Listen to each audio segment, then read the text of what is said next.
WSYR, 106.9 FM, and any of your digital devices. We are the local show, Tom and Steve from Zoe Advertising.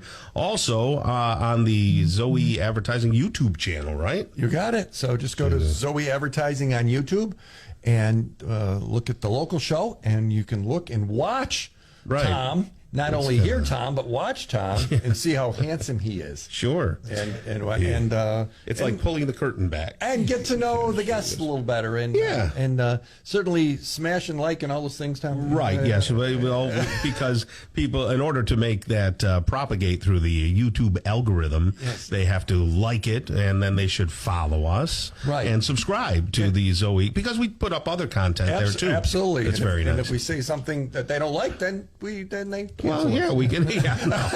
So we can certainly comment on it. They can leave comments. Yeah, absolutely. So please do it.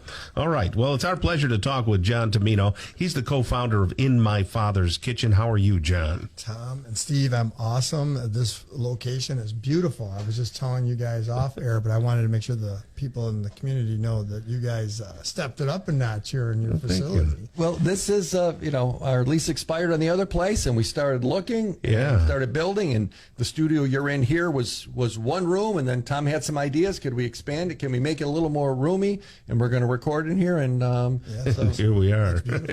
So thanks for having me. Yeah, love having you. And it gives Steve a place to live when his wife kicks him out of the apartment. There is a nap couch. It's not, you can't see it on the cameras, but there is a nap couch, kitchen, and all that. Yeah. John, are you a Syracuse native? What did you do before In My Father's Kitchen? Yeah. Did you grow up here? Yeah, born and raised here.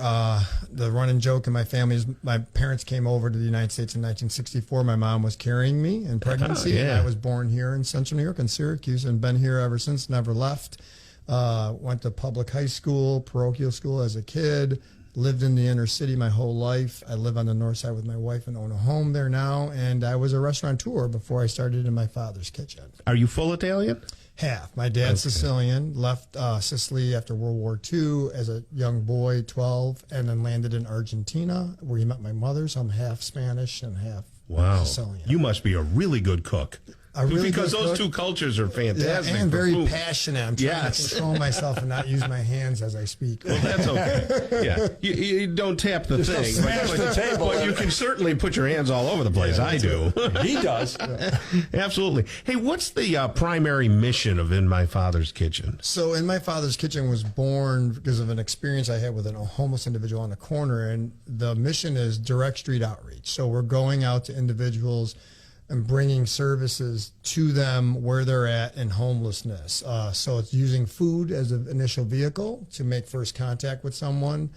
And then it's bringing love and compassion to them with supplies, clothing. Now a medical team comes out. So it's about doing direct outreach to someone who's suffering, and these individuals usually don't go to the hospital or go see a doctor. We're bringing everything to them, and then building a relationship and getting them connected to services. What would you say to someone that might say, yeah, you're just enabling them to do that and to abuse drugs?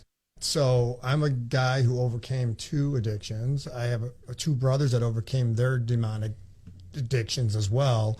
And it was because of people who believed in us and gave us a second chance. So with me, when people tell me that, I said, if it was your family out there, let's make it personal. If it was your son or daughter's dad or mom or someone, would you want someone to be reaching out to them? And the thing is, we're not enabling them. We're giving them the things that they need to survive outside while they're in the middle of addiction or a meltdown of mental health, and building this rapport and a relationship with them. So when they finally get to the point where they're ready to surrender, they're going to turn to us because they trust us, because we've been not judging them, right? So we're meeting them where they're at with a non-judgmental approach until they're ready to say, yeah, I want to change. And I say love never fails. If I want to judge them and shun them, they're not going to turn to us. And I believe that love is the way of doing it. How can someone do that and feel like they're somebody standing in the corner, we'll work for food. Most of us go, no, you won't. Mm-hmm. You probably have some kind of an addiction. And my heart goes there, but I don't feel comfortable handing them a couple bucks because I feel like that's be the wrong thing to do. So I always encourage not to give money. So give items, like you could give like things out the window like socks, or if you feel like you want to do something, make a goodie bag with things in it that you could hand them with toiletries and things and ask them if they would like it. But that's why we built a program called Higher Ground, where it's an alternative to panhandling. Like right today, as I'm speaking right now, there's 9 people on a work van who aren't panhandling that are working for the day in the middle of all this craziness, right? In their life. Because they could work with me for 5 hours with our crew, but they really can't work a job because they wouldn't be able to maintain it. But we're giving them dignity through work. They get paid at the end of the day. And then through that 5-hour process, we're encouraging them to make decisions to leave addiction or get help with their mental health and things like that. You know, I have 2 daughters, and my heart really breaks when I see females out there who are homeless. I get concerned when I see a female out there because I think they're a little bit more vulnerable, right? To 100%. trafficking and all that stuff. So women are more vulnerable. Just think of even the hygienic part of it. Yeah, like your menstrual period and you're living outside and all that. So there's like a lot of moving parts. But you brought up a good point in regards to a lot of the women that we encounter that are experiencing homelessness cross over to trafficking, right? Because if they're addicted and you're not making money holding a sign, they have a body that they end up selling off to get the money to get the stuff. Or there's a guy pushing them out there, like a pimp, we call it, pushing them out to make money, to live, to sleep on a couch or whatever it may be. And because of that, Leanne and I living on the north side, I live literally 2 miles from this location, right in the middle of the north side, in the heart of where all the prostitution is. So we've seen it in our neighborhood. Like we've experienced women getting picked up, walking up and down the street. And Leanne and I were given a home in my father's kitchen, and we've redeveloped it, and now it's beautiful, and we're ready to house women who are coming out of human trafficking with Judge Davis and trafficking court here in Central New York. A lot of people don't realize there is a human trafficking court here.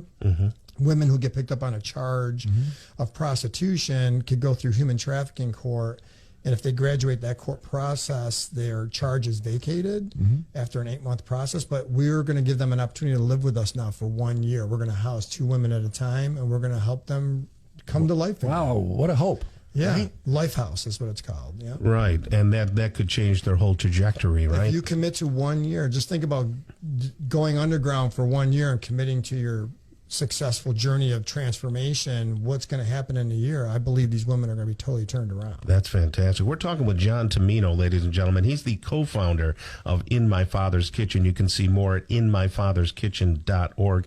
Hey, John, what role does God play in attempting to help the homeless? Oh, it's huge. For me, I'm a licensed and ordained minister. My wife is as well. We're not out there proselytizing, like walking around with Bibles. We're kind of living our faith, right? I live the Christian experience.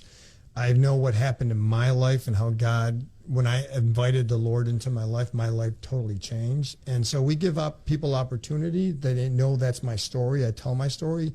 And when we're out there, sometimes guys or gals will ask us to pray for them, to like love on them. And we do that. And I think for me, I bring a little bit of hope. And sometimes it comes through the faith component of there's hope beyond this realm. There's another realm. Right. I heard you say earlier briefly, surrender. And that's really what you're talking about, isn't it? Well, yeah, I surrendered to God, right? I gave my life over. And for us, like our van driver, Kevin, on our Higher Ground program, is a person who gave his life over and was homeless and gave his life over to the Lord as well. And he's transformed his life. And those are living testimonies and examples that it is possible. And people have experienced that. Right. Really quickly, because we only have about 10 more seconds, can you tell people how to get involved within My Father's Kitchen? How can they support you? Yeah, so they could come to our website at myfatherskitchen.org. If they want to financially donate, they could click a donate tab there. If not, we send out a newsletter every month. They could sign up for that as well on our website. Excellent. Thank you, John Tomino, for all you do and your wife does and your whole team, okay? Thank you much. Thanks, Tom. Thanks, Steve. All right. Coming up next, we're going to talk with Joe Scrippa.